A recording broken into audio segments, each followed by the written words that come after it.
마가복음 10장 35절에서 45절 말씀을 통해서 주님의 섬기심이라는 제목으로 함께 말씀을 나누고자 합니다. 영혼을 위한 닭고기 스프라는 책이 있습니다. 미국 어느 대학교 교수가 볼티모어에 있는 빈민가에서 청소년 200명을 만나 미래에 대한 평가를 작성하라고 요청을 받았다고 합니다. 그때 다음과 같이 썼습니다. 이 아이들에게는 미래가 없다. 너무 가난해서 기회를 얻지 못할 것이기 때문이다. 이렇게 적은 것입니다. 25년 후에 사회학 교수가 이 연구조사를 우연히 접하면서 그 학생들이 지금 어떻게 살고 있는지 이제 확인하기 위해서 알아보게 됩니다. 그런데 그 결과가 놀라웠습니다. 세상을 떠났거나 다른 지역으로 이사간 사람들을 제외하고 180명 가운데 176명이라는 사람이 때로는 변호사, 의사, 사업가 등 성공한 삶을 살고 있었다는 것입니다. 교수는 각자에게 성공한 그 비결을 묻자 한결같은 답변이 왔다고 합니다. 우리에게는 선생님이 계셨습니다. 그 교사가 생존해 있다는 얘기를 듣고 교수는 할머니가 된 그 교사를 찾아갔습니다. 빈민가 아이들이 성공적인 삶을 살도록 이끈 그 비결이 무엇인지 물었고 그녀의 답변은 그 교수의 마음을 감동시키게 했습니다. 그 비결은 정말 간단합니다.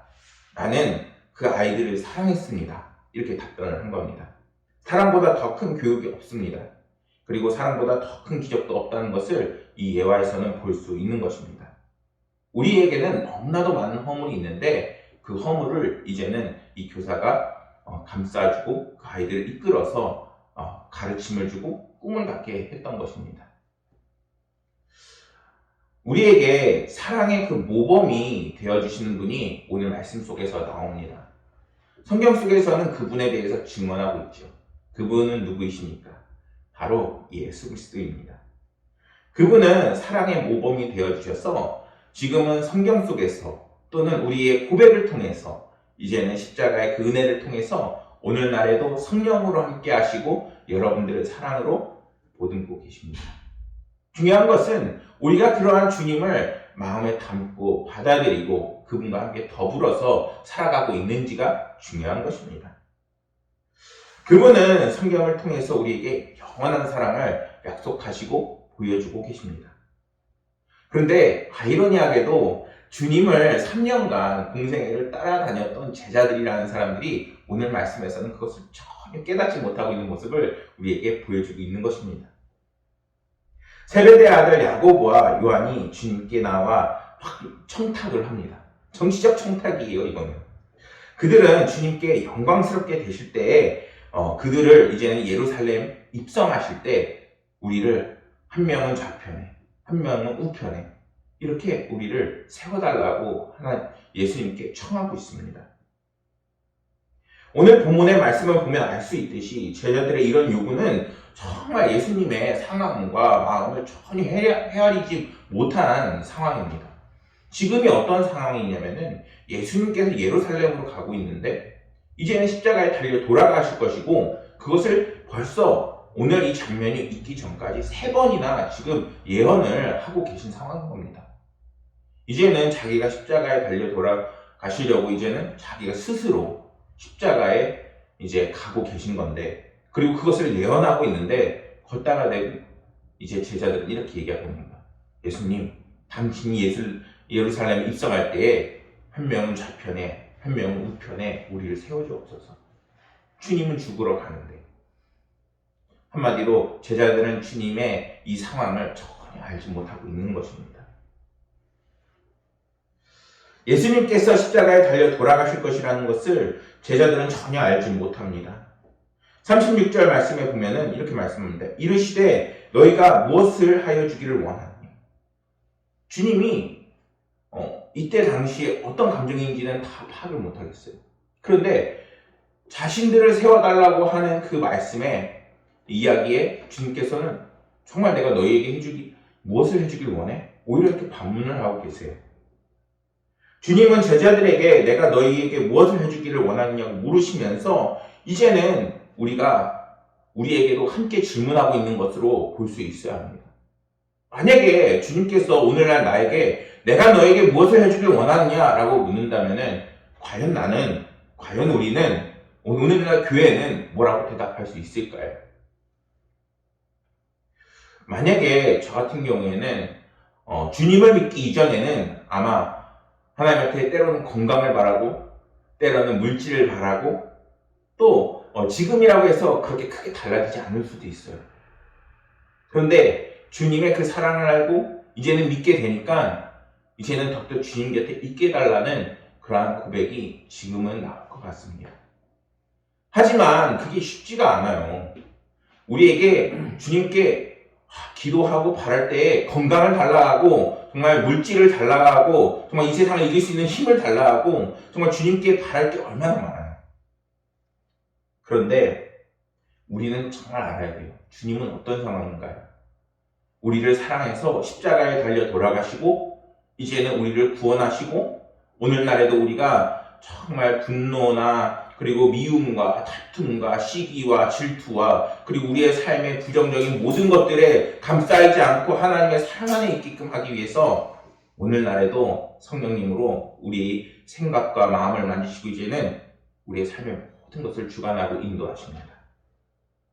우리는 이것을 알 수 있어야 돼요. 그래야 이제는 주님을 모르던 병아리에서 더욱더 주님을 알고 닮아나가고 주님과 함께 더불어 먹는 성숙한 신앙으로 나아갈 수 있게 되는 것입니다.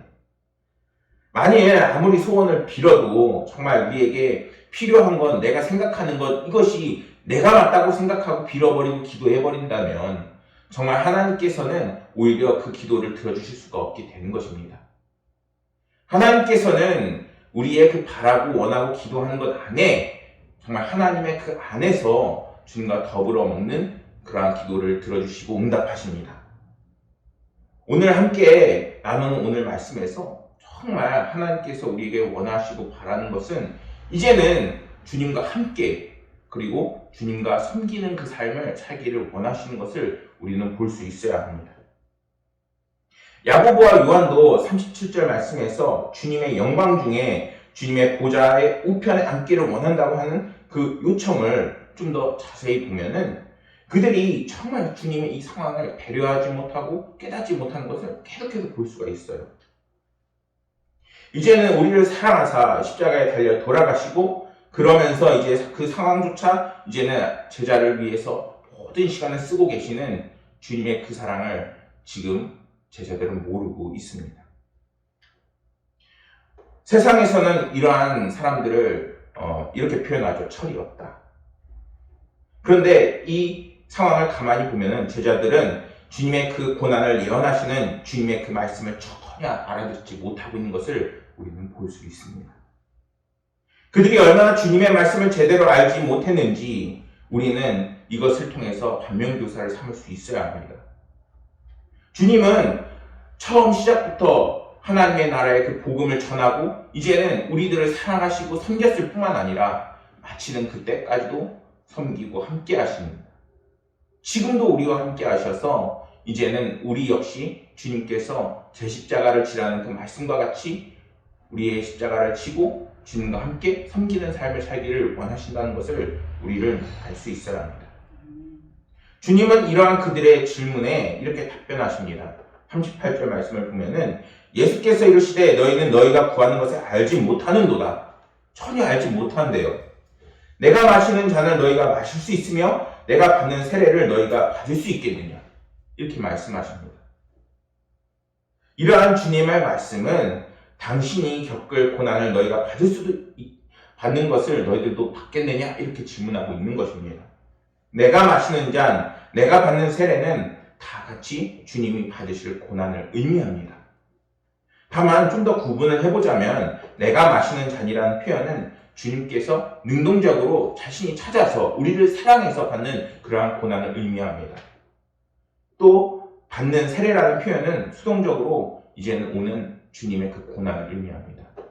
주님께 오는 엄청난 그 고난들, 결국 하나님께서 정하신 그 예언을 벗어나지 못하고 그리고 하나님의 그 예언의 약속을 이루시고 또 그 과정에서도 우리를 사랑해서 기꺼이 그 길을 가시는 주님의 마음을 우리는 알 수 있어야 한다는 것입니다. 이 말씀을 묵상하면서 참 내가 부모님의 마음을 모른다 이렇게 생각할 때가 너무나도 많습니다. 부모님이 자식을 어떻게 사랑하나요? 날 때부터 정말 갓난쟁이부터 그 아이가 성장하고 정말 노인이 될 때까지도 부모님에게 있어서 아이는 정말 사랑하는 아이인 거예요. 그 아이가 성장하고 그리고 계속해서 잘 살고 늘 평안할 수 있도록 부모님은 그 아이들을 잘 섬겨요. 때로는 가르치고 때로는 교훈하고 때로는 그들에게 물질을 베풀고, 그러한 모습을 통해서 우리는 하나님 역시 볼 수 있어야 합니다.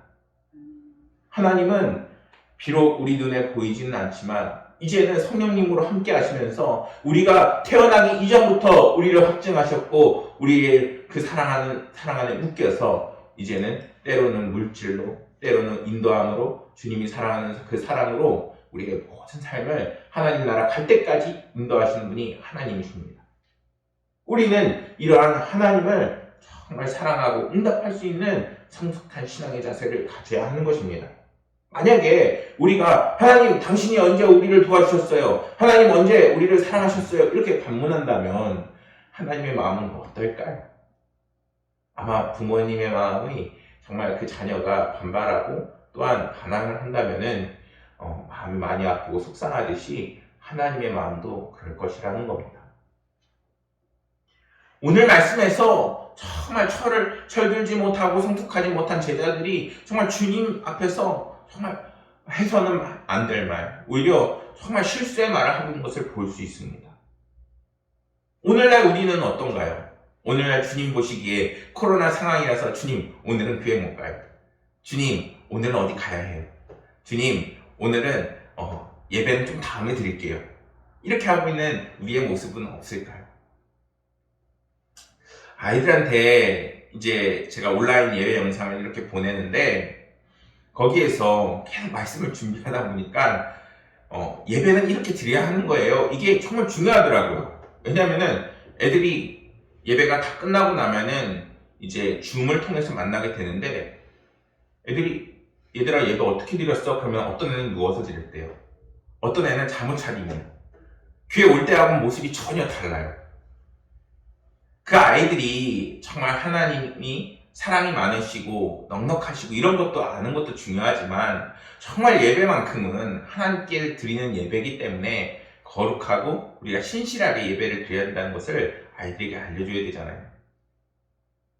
그런데 그러한 마음이 어디에서 나오느냐? 이제는 이렇게 주님께서 우리를 얼마나 사랑하시고 우리를 어떻게 섬기셨는지를 깨닫는 그 깨달음에서 그리고 알아가고 이제는 그것을 우리가 믿고 받아들이는 데에서부터 시작이 되는 것입니다.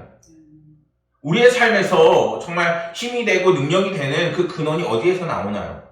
이제는 주님께서 우리를 사랑하사 죽기까지 우리를 사랑하시고 십자가에 달려 돌아가시며 이제는 부활하셔서 우리가 함께 하신다는 그 놀라운 복음의 그 메시지에 우리의 힘과 능력과 기쁨의 그 근원이 있다는 것을 우리는 잊지 말아야 한다는 것입니다. 주님은 이렇게까지 섬기신 것입니다. 죽기까지 우리를 섬기시고 이제는 우리가 어디에 있든 우리와 함께 하십니다. 그렇다면은 제자들이 이러한 주님의 그 사랑을 전혀 모르고 있는 게 지금의 상황이잖아요. 근데 이 제자들이 주님 앞에서 당당하게 얘기해요. 우리는 주님께서 받는 그 고난을 함께 받을 수 있다고. 한마디로 그들은 주님께서 받는 그 고난을 단지 이제는 그분이 예루살렘 성으로 들어가셔서 이제는 이스라엘 백성들을 통치하시고 그들을 다스리시는 그런 정도의 고난으로 생각했다는 것입니다. 사실 그것만 해도 힘들어요. 어떻게 정말 신적인 능력이 있어서 예루살렘 그 궁전을 가고 그리고 로마를 물리치고 정말 그런 다윗과 같이 왕으로서 딱 서는 그것이 정말 쉽지는 않아요. 하지만 정말 주님께서 우리에게 보여주시는 그 왕의 모습은 이제는 하나님께서 우리를 사랑하사 이 독생자를 통해서 우리를 죄로부터 구원해주시는 영혼의 왕이십니다. 그렇다면 제자들은 이러한 주님의 고난에 함께 동참하고 함께 했을까요? 마가복음 14장 50절 말씀에서는 이러한 말씀이 있습니다. 제자들이 다 예수를 버리고 도망합니다. 한 사람도 아니에요. 모든 제자들이 뿔뿔이 흩어졌어요. 근데 퀴즈를 한번 내볼까요? 지금 이 말씀이 예수님께서 이제 십자가에 달려 돌아가셨을 때 이 제자들이 흩어지고 있는 상황일까요? 이 마가복음 14장 50절 말씀이 아니라는 거예요. 지금 대제사장 가야바의 집에 잡혀갈 때 예수님, 그때서부터 이미 예수님을 버리기 시작했다는 거예요. 성경은 이들이 얼마나 주님의 말씀을 잘못 듣고 있고 알지 못하는지를 분명하게 알려줍니다. 제자들은 주님께서 겟세마네 동산에서 포박당하실 때 자기의 목숨을 구하기에 급급해서 도망치고 있습니다. 이것은 그들의 주님께서 그들의 믿음이 얼마나 연약하고 또한 초라한지를 우리에게 성경이 보여주고 있는 것입니다. 그들이 정말 주님께 대적하고 정말 함께하기를 원했다면 지금 이 상황을 함께하고 또한 동행하기를 원했을 것입니다. 그리고 그 속에서 정말 주님께서 고난당하지 않도록 함께하시고 동행하려는 그러한 자세가 있었다는 것이죠. 그들은 그러지 못했어요. 그렇다면 주님의 이런 사랑은 어떠한 사랑인가요? 인도에 존경받는 크리스천 지도자인 썬다신이라는 복음 전도자가 있었습니다. 찾아보니까 이 사람이 뭔가 직분이 있다거나 그런 건 아니었어요. 복음을 듣고 이제는 거기에 감화돼서 인도 곳곳 그리고 다른 지역에 가서 복음을 전도했죠. 마침 이 사람이 복음을 전하려고 가는 그 어느 산에서 마치 그 산에 불이 난 것을 보게 됩니다. 많은 사람들이 그 불을 끄려고 모여 있는데 이 썬다신이 그곳을 지나다가 불을 끄는 사람들 가운데 아주 이상한 장면을 목격하게 됩니다. 사람들이 불이 붙은 어떤 나무를 이렇게 우두커니 쳐다보고 있는 것입니다. 그래서 묻습니다. 무엇을 보고 있나요? 물으니까 사람들은 그 나무 위에 있는 새 둥지를 가리키게 됩니다. 그 둥지 안에 있는 어린 새들이 있었고 어린 새는 어쩔 줄 몰라 하면서 어미 새는 그 어쩔 줄 몰라 하면서 그 둥지를 막 돌고 있었던 것입니다. 사람들은 어린 새들을 살리고 싶었지만 워낙 불길이 사나워서 그저 바라만 보고만 있었습니다. 결국 어떻게 됐을까요?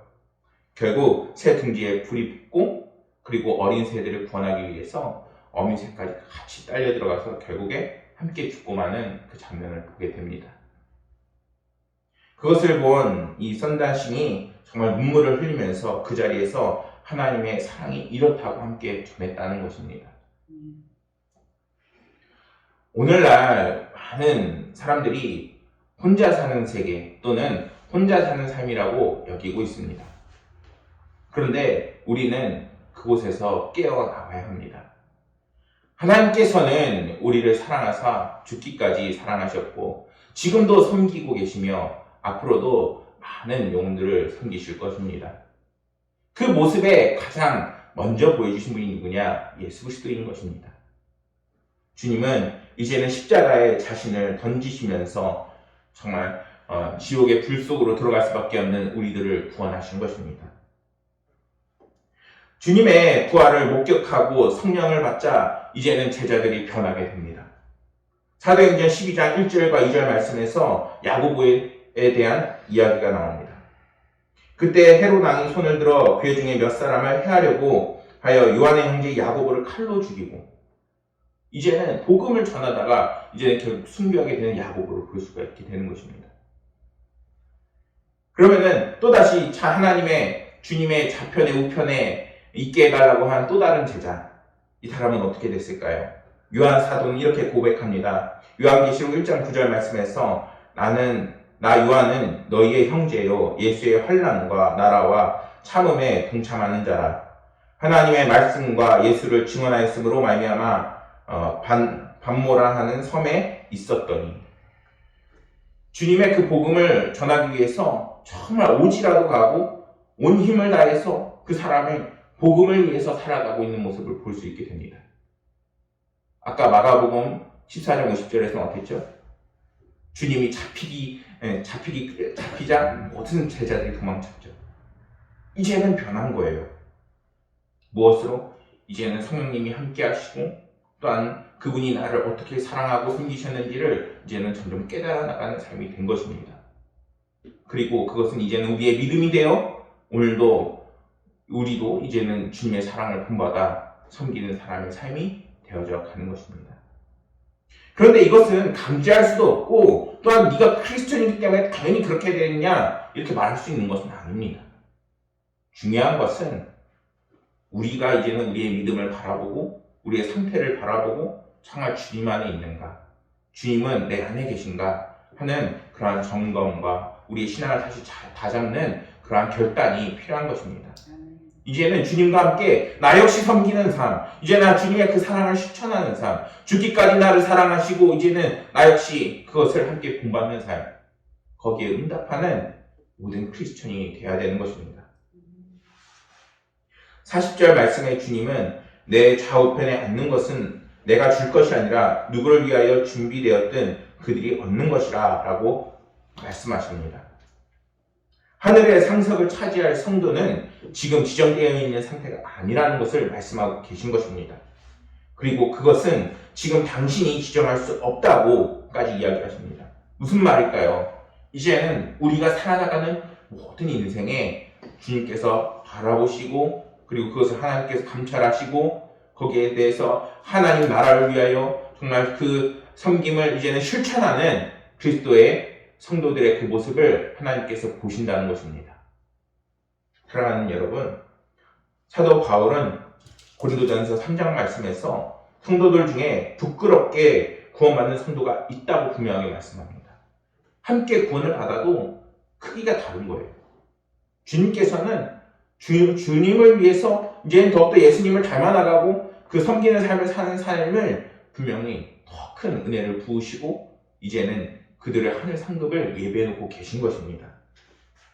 우리 사랑하는 모든 성도님들이 더욱더 하나님의 칭찬을 받고 큰 상급이 예비되고 또한 이 땅에서도 하나님의 그 사랑을 실천함으로 주님이 주시는 기쁨과 은혜가 넘치는 삶이 되기를 소망합니다. 그것을 위해서 우리도 주님을 사랑하고 실천하는 삶이 되어야 되겠습니다. 우리가 철저히 주님을 닮아나가고 섬기는 삶을 살 때 하나님께서는 그 사람을 위해 반드시 더 좋은 것을 예배해 놓고 계십니다. 이 땅에서 주님처럼 하나님께 충성하고 이웃을 잘 섬길 때 하나님께서는 심은 대로 거두리라 라고 분명히 그 뜻을 이루실 것입니다. 모든 순간에 이제는 하나님을 사랑하고 이웃을 사랑하는 그 애씀을 더욱더 하시고 그리고 주님이 주시는 기쁨과 은혜를 누리시는 모든 성도님들이 되시기를 간절히 소망하겠습니다. 기도하겠습니다. 하나님 아버지, 오늘은 주님께서 우리를 어떻게 섬기시고 또한 그것을 우리가 어떻게 표현해야 되는지에 대해서 말씀을 나눴습니다.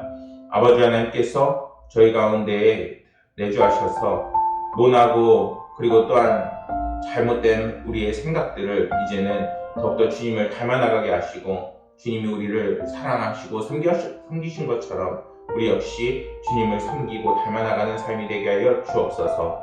아버지 하나님께서 정말 우리의 삶을 돌보시고 함께 하시는 줄 알고 있습니다. 연약함을 강하게 하시고 또한 우리를 인도하시고 함께 하실 것을 믿으며 모든 말씀 그리고 주 예수 그리스도의 이름으로 기도드렸습니다.